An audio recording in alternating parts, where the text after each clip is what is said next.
உள்ளூராட்சி மன்ற தேர்தலை இலக்காக கொண்டு தேசிய மக்கள் சக்தி ஏற்பாடு செய்த மற்றுமொரு பிரசார கூட்டம் யாழ் சங்கிலியன் பூங்காவில் இன்று மாலை நடைபெற்றது. ஜனாதிபதி அனுருகுமார திசாநாயக்க தலைமையில் இந்த கூட்டம் நடைபெற்றது.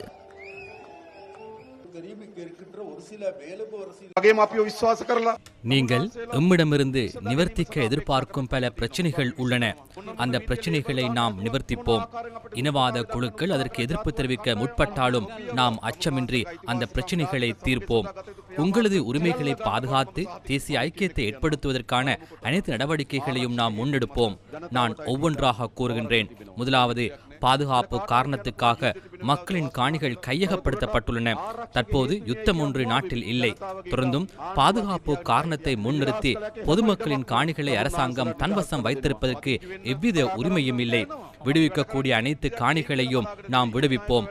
அதில் சென்று வசிக்கலாம், அதில் விவசாயம் செய்யலாம். நாம் அந்த காணிகளை உங்களுக்கு மீண்டும் வழங்குவோம். மீண்டும் ஒரு முறை யுத்தம் ஏற்படும் என்ற நோக்கில் நாம் செயற்படுவதில்லை. ஆனால் ஏனையவர்கள் காணிகளை தொடர்ந்தும் கையகப்படுத்தி வைத்திருந்தனர். மீண்டும் ஒரு யுத்தம் ஏற்படும் என்று அவர்கள் நினைத்தனர். மீண்டும் ஒரு முறை யுத்தம் ஏற்படும் என்று நினைத்து இராணுவ முகாம்களை தொடர்ந்தும் அவ்வாறே வைத்திருந்தனர். எனினும் நாம் அவ்வாறு செயற்படுவதில்லை. மீண்டும் ஒரு யுத்தம் ஏற்படாது என்ற நிலைப்பாட்டிலேயே நாம் செயற்படுகின்றோம். அதுவே அரசாங்கத்தின் பொறுப்பும் கூட. அதே போன்று இந்த பிரதேசங்களில் அதிகளவிலான வீதிகள் மூடப்பட்டிருந்தன. படிப்படியாக அந்த வீதிகளை நாம் மீண்டும் திறப்போம். கொழும்பிலும் வீதிகள் மூடப்பட்டன. ஜனாதிபதி மாளிகைக்கு முன்பாகவும் எலரி மாளிகைக்கு முன்பாகவும் மூடப்பட்டிருந்த வீதிகளை கூட நாம் திறந்தோம்.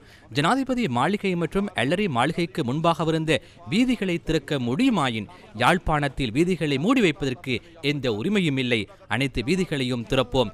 யாழ்ப்பாணத்தை நாம் வளமை நிலைக்கு கொண்டு வருவோம். காணாமலாக்கப்பட்டோரின் பிரச்சினைகளுக்கு விரைவில் தீர்வினை பெற்றுக் கொடுப்பதாகவும் ஜனாதிபதி இங்கு கூறினார். காணாமலாக்கப்பட்ட தமது பிள்ளைகள் தொடர்பிலான பிரச்சினை உள்ளது என்பது எனக்கு தெரியும்.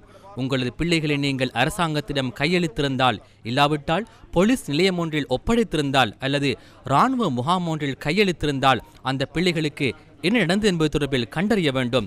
அது ஒரு பொறுப்பு வாய்ந்த அரசாங்கத்தின் கடமையாகும். பெற்றோரின் வேதனை எனக்கு நன்கு தெரியும்.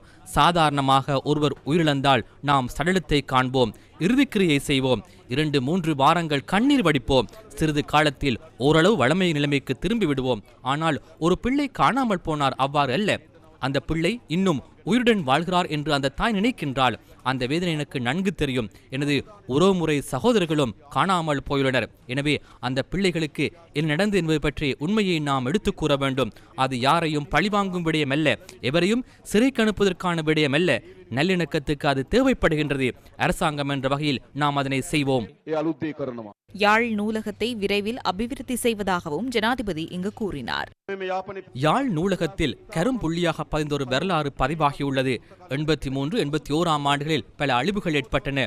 ஒரு நூலகம் ஒன்றை அழித்தமை நம் அனைவரையும் இதேபூர்வமாக பாதித்தது. நூலகம் ஒன்றுக்கு தீ வைத்தமையே இனவாதத்தின் உச்ச கட்டமாக அமைந்தது. நாம் இந்த வருடம் 10 கோடி ரூபாவை யாழ் நூலக அபிவிருத்திக்காக ஒதுக்கியுள்ளோம்.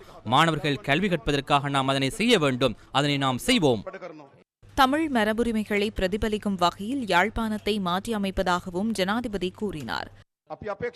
புராதன யாழ்ப்பாணத்தை சித்தரிக்கும் வகையில் அடுத்த வருடம் பல மாற்றங்களை நாம் ஏற்படுத்துவோம். புதிய ஓர் அபிவிருத்தி திட்டத்துடன் யாழ்ப்பாணத்தை மேம்படுத்துவோம். யாழ்ப்பாணத்துக்குள் பிரவேசிக்கும் பொழுதே இவ்வாறான தோற்றம் இருக்க வேண்டும். கண்ணாடிகளால் அமைக்கப்பட்ட கட்டடங்கள் அல்ல. அதனைவிட வரலாற்று சிறப்புமிக்க மரபுரிமைகளை யாழ்ப்பாணம் பிரதிபலிக்க வேண்டும். அவர்களின் கலாசாரம் வரலாற்றை பிரதிபலிக்கின்ற வகையில் யாழ்ப்பாணத்தை மீண்டும் கட்டியெழுப்புவதற்கு வீதி அபிவிருத்தி அதிகார சபை திட்டம் ஒன்றை வகுத்துள்ளது. அடுத்த வருடம் அதற்கு நாம் நிதி ஒதுக்குவோம். புராதன வரலாற்றை பிரதிபலிக்கும் வகையில் யாழ்ப்பாணத்தை நாம் மீண்டும் கட்டியெழுப்புவோம்.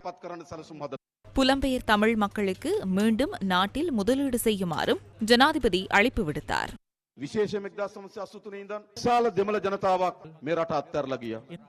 குறிப்பாக 1983 ஆண்டு முதல் அதிகளவிலான தமிழ் மக்கள் இந்த நாட்டை விட்டு சென்றனர். இன்று அவர்கள் உலகின் மிகச்சிறந்த வர்த்தகர்களாக மாறியுள்ளனர். அவ்வாறான அனைத்து புலம்பெயர் தமிழ் மக்களுக்கும் நான் அழைப்பு விடுக்கின்றேன். உங்களது உறவினர்கள் இங்கு வாழ்கின்றனர். நீங்கள் பிறந்த மண்ணை இது. இந்த பூமியை கட்டி எழுப்புவதற்காக முடியுமான அளவு முதலீடு செய்யுங்கள். மீண்டும் வடக்குக்கு வருமாறு நான் அழைப்பு விடுக்கின்றேன். மீண்டும் இலங்கைக்கு வருமாறு அழைக்கின்றேன். 5 வருடங்களுக்குள் யாழ்ப்பாணத்தில் சர்வதேச கிரிக்கெட் மைதானம் ஒன்று உருவாக்கப்படும் எனவும் ஜனாதிபதி கூறினார். யாழ்ப்பாணத்தில் சர்வதேச கிரிக்கெட் மைதானம் ஒன்றை அமைப்பதற்காக எமது விளையாட்டுத்துறை அமைச்சர் முயற்சிகளை மேற்கொண்டு வருகின்றார். அண்மையில் கிரிக்கெட் நிறுவனத்தோடு தொடர்புடைய பிரதான வீரர் ஒருவர் என்னை சந்தித்தார். அண்மையில் அவர் இந்த பகுதிக்கும் விஜயம் செய்திருந்தார். அவர் தான் சனத் ஜெயசூரிய. என்ன நடக்க வேண்டும் என்று அவர் என்னிடம் கேட்டார். நான் ஒரு விடயத்தை அவரிடம் கூறினேன். நாம் எவ்வாறாவது யாழ்ப்பாணத்தில் சர்வதேச விளையாட்டு மைதானம் ஒன்றை அமைத்து சர்வதேச கிரிக்கெட் போட்டி நடத்த வேண்டும் என்று கூறினேன். அது எமது முதலாவது 5 வருடத்துக்குள் நடைபெற வேண்டும் என்று கூறினேன். அந்த கிரிக்கெட் அணியில் தமிழ், முஸ்லிம், சிங்கள வீரர்கள் விளையாட வேண்டும். அனைத்து விடயங்களிலும் நாம் ஒன்றிணைய வேண்டும். அவ்வாறே நாட்டை கட்டியெழுப்ப முடியும். அவ்வாறே முன்னோக்கி பயணிக்க வேண்டும். இதேவேளை மன்னாரில் இன்று நடைபெற்ற தேசிய மக்கள் சக்தியின் உள்ளூராட்சி மன்ற தேர்தல் பிரசார கூட்டத்திலும் ஜனாதிபதி கலந்து கொண்டார்.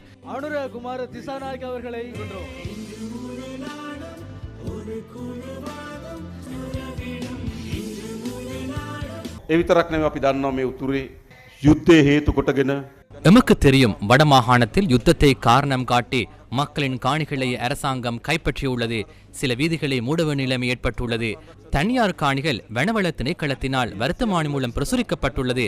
சகல பிரச்சினைகளையும் தீர்த்து மக்கள் சுதந்திரமாக தமது செயற்பாடுகளை செய்வதற்கு தேவையான வசதிகளை தேசிய மக்கள் சக்தி அரசாங்கம் ஏற்படுத்திக் கொடுக்கும்.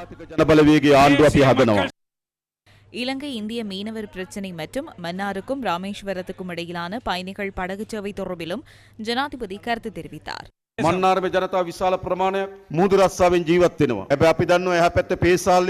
மன்னாரில் உள்ள அநேக மாணவர்களின் வாழ்வாதார தொழிலாக கடற்றொழில் உள்ளது.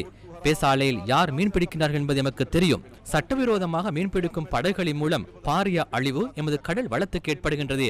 அண்மையில் இந்திய பிரதமரோடு இத்தொடர்பில் விரிவாக கலந்துரையாடினோம். எமது கடல் வளம், எமது மீன், எமது மக்கள். எனவே பிரச்சினைகளை தீர்ப்பதற்கு நாம் முயற்சிப்போம். அதே போன்று கடலில் இடம்பெறும் சகல சட்டவிரோத செயற்பாடுகளுக்கும் எதிராக நடவடிக்கை எடுக்குமாறு எமது கடற்படைக்கு ஆலோசனை வழங்கியுள்ளோம். எமது கடல் வளத்தை பாதுகாப்பது எமது இராணுவத்தின் கடமையாகும். இந்திய அரசாங்கத்துடன் கலந்துரையாடியுள்ளோம். மீண்டும் ராமேஸ்வரத்துக்கு படகு சேவையை முன்னெடுப்பதற்கு விரைந்து நடவடிக்கை எடுப்போம். அது தொடர்பிலான பேச்சுவார்த்தையை தற்போது முன்னெடுத்துள்ளோம். மன்னார் மக்களை பாதிக்கும் திட்டங்களுக்கு இடமளிக்கப் போவதில்லை எனவும் ஜனாதிபதி வலியுறுத்தினார்.